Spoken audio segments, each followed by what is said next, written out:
This is a very frequently asked coding interview question in tech companies.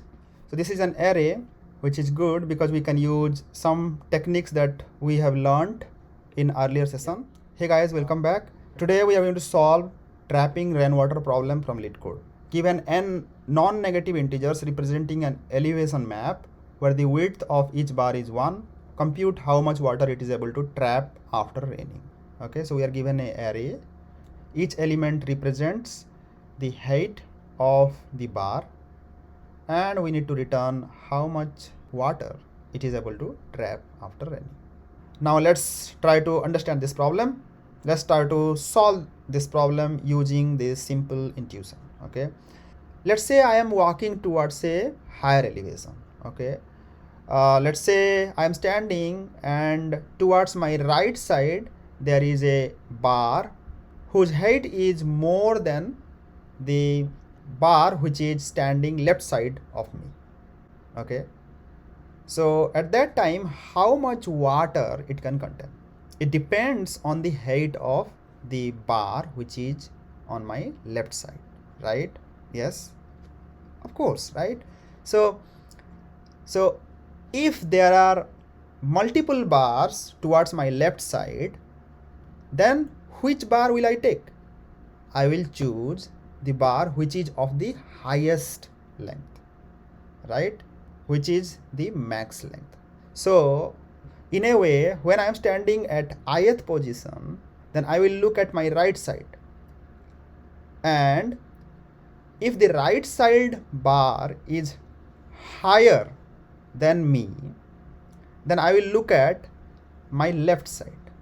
Okay, and I will consider the bar which is left to me but the bar which is of max height. We will use the same idea while going down the elevation map. For example, the right side of bar is of less height and my left side of bar is of more height.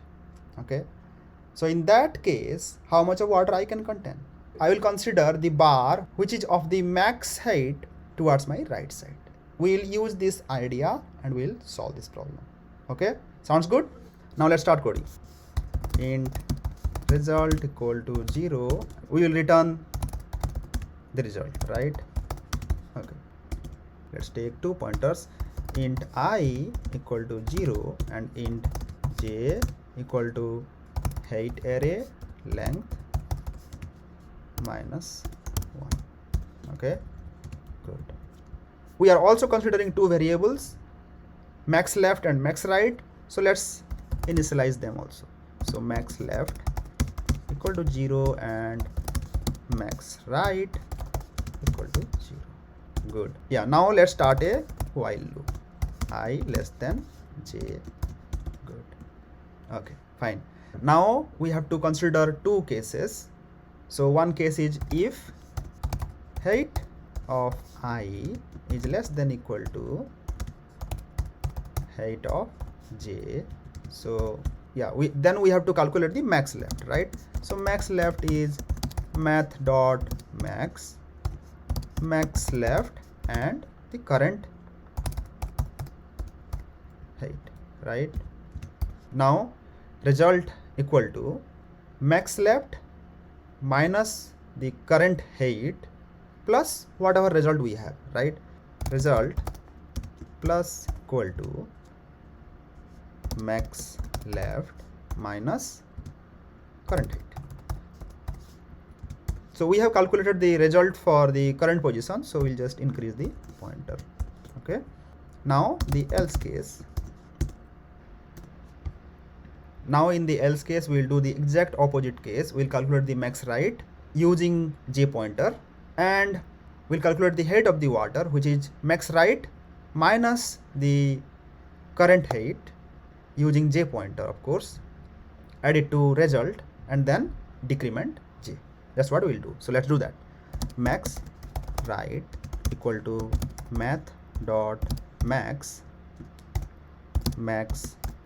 right and height j.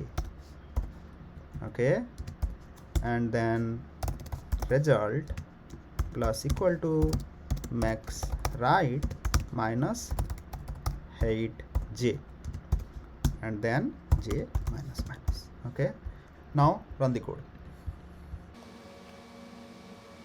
Cool, accepted. Now let's submit this code. Nice, good. We have used 2 pointers and solved this problem. So time complexity of this solution is O of n, and we have not used any extra space, so space complexity is O of 1. Yeah, again guys, I want to emphasize on this 2 pointers technique. 2 pointers techniques are very frequently used for solving and optimizing arrays, linked list, or string problems. Yeah, thanks. See you next time.